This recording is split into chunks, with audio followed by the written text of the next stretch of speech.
Now, I want to bring your attention to a clip that I came across online this week, which has now been watched almost 2.5 million times. And although it could be dismissed as a one-off from just one woman, I just can't help but suspect that it is a signpost to potentially horrific social change of which we just need to be aware.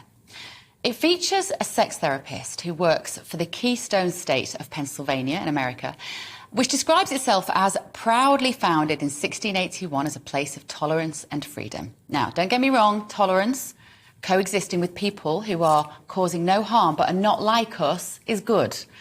Freedom, if we mean being the architects of our own destiny as far as possible, that is also, of course, good. But I fear that the clip I'm about to show you might be the start of an insidious creep towards the normalising of sexual contact with children. Have a listen. Folks, my name is Miranda. I use she, her pronouns, and I'm a licensed professional counselor and sex therapist in Erie, Pennsylvania. And today I want to talk about minor attracted persons. And I want to talk about minor attracted persons because they are probably the most vilified population of folks in our culture. There's a reason for that. Now, when this lady talks about minor attracted persons, what she means is paedophiles. The Latin derivation of that word, of course, is phil, to love, and paed, child. But, of course, as we know, there is no love involved in the damaging behaviours which we quite rightly deem criminal. She goes on. Most folks are making incorrect assumptions about them without actually knowing much about them. And those assumptions create harm for an already marginalized population. You see, it's one thing to argue that abusers require help. They do. You will never hear me advocating castration or public floggings. Remember, abusers are commonly former victims themselves. But there is a difference between arguing for understanding and a system which manages or contains these people and blaming others for judging them or trying to make us feel guilty for rejecting, in the harshest terms, such horrific acts. We are all people first with many different facets or parts of ourselves, and this includes folks who are attracted to minors. Do you see? Do you see where this is going?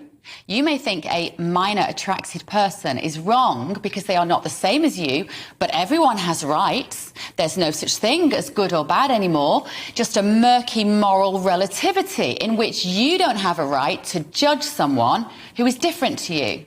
Funnily enough, I think we need a very clear, firm line in the sand when it comes to the sexual interference of children. Successful civilizations are built upon the protection of the next generation. A society which does not pride itself on keeping kids happy and safe is one which is heading for annihilation. Sexual assault, unwanted, coercive, or forceful contact of any form is the most effective way of psychologically damaging a young person in both the long and the short term. Some survivors will cope better than others, but a full recovery from such violations is rare. Let's talk about what a minor attracted person is, or who they are. This term simply means that the person has an enduring sexual or romantic attraction to minors. They've not chosen this attraction, just as the rest of us have not chosen whatever our attraction is. You don't get to choose to be heterosexual or to be gay or whatever you are. So there she's trying to humanize paedophiles. And in some ways, that is okay. Like, truly understanding what drives people to act so abnormally is critical if we want to stop future crimes. But aligning a criminal act with normal sexual preferences is potentially very dangerous. She makes no effort to illuminate the abnormality of paedophilia. She makes no mention that it is most commonly the result of learned behaviours, a pathological, psychological disorder, which people like this therapist are apparently seeking to normalise.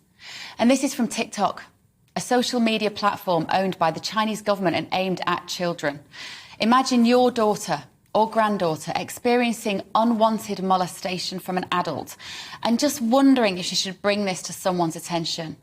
Over 90% of child victims know their offender, with almost half of them being a family member. But suddenly, this poor child wonders whether she should complain. Maybe this is okay. Maybe this is just like being gay or straight. Maybe she doesn't want to be judged for making a fuss. I don't know.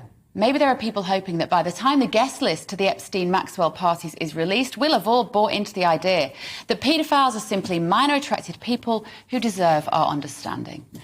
So all I'm saying is let us just be awake to this phenomenon, shall we? And keep talking to our children about what's right and what is very, very wrong.